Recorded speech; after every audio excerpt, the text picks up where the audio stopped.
Have you ever wondered if there's a link between your health and your finances?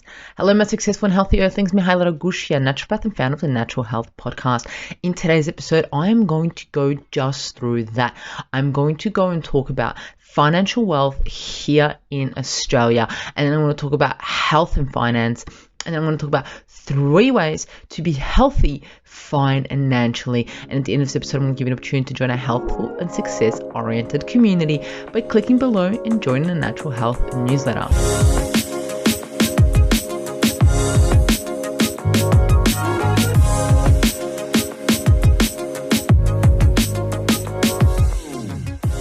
Welcome to the Natural Health Podcast, where we bring awareness to sustainable health in the business hustle space.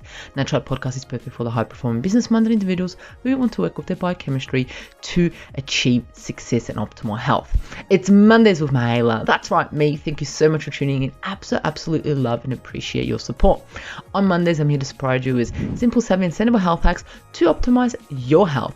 And in today's episode, I'm going to talk about your wallet, your financial wallet, and your health, the link with it. And at the end of the episode, you're going to know exactly what the link is. It was actually found that people who reported they were struggling financially were more likely than an average Australian to be struggling with their physical or mental health. That is crazy. And I mean, think about it. If you yourself are struggling financially, or you know someone who's struggling financially, or sometime in your life you have struggled, then think about, were you also sick? Health-wise, did you have issues mentally, emotionally, and so forth? Were there some type of health issues going on? Because apparently they connect. Let's have a look at financial wealth here in Australia. Well, apparently Australians' households just keep getting wealthier. Apparently so.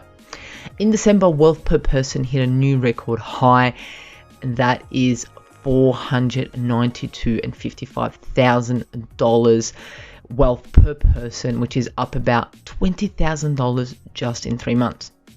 Using the latest available data from the Bureau of Statistics, this is back in 2018, which we don't have new data, but hopefully we can kind of make do with it. It showed the average wealth per Australian household mainly came from their home, about 39%, superannuation 20%, shares and other financial shares 19%, investment and other real estate 12%, and other non-financial assets came from 10% of that. Remember, wealth and income are 2 different things, right? Wealth is the assets that you have, and income is what you earn on a yearly basis or weekly basis, however you want to look at it. The value of assets is skyrocketing at the moment, but income is hardly growing. How does that make sense, right? But let's look at, so that's kind of like the wealth in Australia. So wealth in Australia is pretty big. When you look at it, Australia is probably one of the wealthiest countries in the world. And I mean, we are so blessed here that, you know, most people are employed. The unemployment rate is pretty low compared to some countries where it's like 80%, 70%. And here it sits between, depending what's happening, 3, 4, 5, 6%. So essentially, we are a pretty wealthy country. Does that mean we're also pretty healthy? Is there a link, right? Let's look at health and finances. New research by ANZ measures financial well-being in a time of pandemic, right? But only 29% of Australians have no worries. So they were actually looking at statistics about how people are feeling, they have no worries, what's happening, and financial wealth. And only 29% of Australian participants said they have no worries, right? ANZ's latest financial well-being survey revealed that 4 socioeconomical factors, health, unemployment, earning potential, and life stage, are most significantly affecting people's financial well-being. So for you to be financially well, this study is saying that the number one thing is health. Then it's if you're employed or not, your earning potential, and your life stage. So essentially, if you're looking at about a 30-year-old female, a life stage pretty good, earning potential absolutely amazing. If you're a 30-year-old female, huge earning potential, unemployment, you can be employed, and if your health is well. Therefore, financially, you should be well off, right? Health was found to be the biggest player, having an even stronger relationship with financial well-being than saving and spending behavior. So this is crazy. So you could be really healthy, and how much you're saving or how much you're spending doesn't really affect your finances. This is absolutely crazy, because when you think about it, how much do I talk about health? We need to be healthy if you want to be successful as an entrepreneur, as a business owner, as a business individual. If you want to be successful, you need to be healthy. And this survey hits the nail on the head by saying health was found to be one of the biggest players. This is absolutely amazing. And so the ANZ surveyed 3,552 people across different stages of life from different locations to understand the links between drivers of financial well-being. These scores were derived from measuring 4 components of financial well-being, which were ability to meet everyday commitments, feeling comfortable about your financial situation, financial resilience, feeling secure for the future. Right? So these findings revealed to us 4 groups of financial well-being status: no worries, which was 29%, doing okay, which was 43%, which was the majority of individuals, were doing okay, getting by 17%, and 11% of individuals were struggling. So the main individuals were okay. It was found that people who reported they were struggling financially were more likely than average Australian to be struggling with their physical or mental health. So that 11% of individuals who said they were struggling, these individuals had also physical and or mental health issues. How crazy is that link, right? I love these type of surveys. I love these types of questions that they're asking to figure out what is actually happening. What makes up financial health and what makes us financially free? This is saying that health is one of the key indicators for financial health. So if you are not physically and mentally healthy, then financial freedom is probably not possible for you, or rarely. Or if you may achieve it, then you might go downhill, get sick, and your income goes down, right? Crazy. So specifically, 68% of those struggling financially describe their mental health as fair or poor, compared to 28% of Australians overall. That's more than half of those 11% said they were struggling. That is a large number of individuals. The findings were similar for physical health. 57% of struggling respondents had fair or poor physical health, compared to 27% of Australians overall. So both mental and physical health are absolutely key to be well off financially. So the good finances equals good health equals good finances. It's kind of like an ever-growing circle. It's kind of like, I'm supposed to be healthy if I don't have money. But if you want to have money, you need to be healthy. So it's kind of been like, so after health, unemployment had the second largest socioeconomic impact on financial well-being. So clearly, if you're not employed, how are you going to make money, in a sense, right? And this was taken from the ANZ survey, which is so crazy, and there's so many more statistics out there. But I wanted to keep this one short and simple, just to get the message across, to be like, hey, you want to be financially healthy. It's not only me saying that you need to be physically and mentally healthy.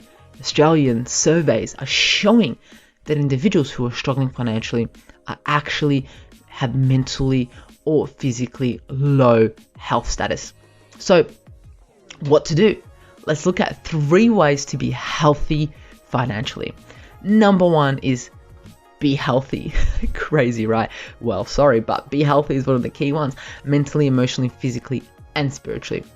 Be healthy in all 4 of those aspects, because if you're healthy in those 4 aspects, finances will flow in. They will come to you. Because as this survey says, if you're not healthy, finances stop flowing, and then your mental health, your physical health may even go more downhill. Number 2 is this is where a lot of people struggle, is know your finances. Keep track of your finances. What are your finances looking like at the moment? So keep track of your finances. If that is with a financial advisor, an accountant, if you have a spreadsheet, if you have an accountability partner, whatever that looks like, keep track of your finances. And then also, like, on the side note, keep track of your health whilst you're looking at your finances. How crazy would it be to have 2 spreadsheets? One of your finances and 2 of your health, right? On the same spreadsheet, and you do whatever your measurements for health are. If that's sleep, if that's weight, if that's a social relationship, if that's spiritual connection, if that's whatever measures you are using for health, right? Happiness, your happiness score, your how you're feeling score, whatever that is. Check that out when you're doing your quarter reviews, because when you look at how much money you've made in your business, does that correlate with, on average, how good you felt, right? And when that drops, what happens? Think about it. What an amazing idea. Number 3 is sleep. I always say sleep is going to make you rich. Crazy, I know. Everyone's like, I got work to do, I ain't got time to sleep, but here I'm telling you to sleep. Because if you're sleeping, your finances will flow in, because we know how important sleep is for our overall health, right? So there you have it. Be healthy, mentally, emotionally, spiritually, physically. Know your finances and health. Keep track and sleep. There you have it. Thought I'd do a quick little short one about health and finances. So good health equals good finances, 100%. So let me know, what are you doing this year to keep your health on point? Let me know in the comments below, and do what you do best. Love, like, share the Natural Health Podcast. If you want to join a success and health oriented community and get all the goodies sent to your inbox every Friday, join the Natural Health newsletter by clicking below. And thank you so much. And if you have any other questions for me or want me to talk about a topic, please do let me know. And remember, the missing link between failure and success is your health.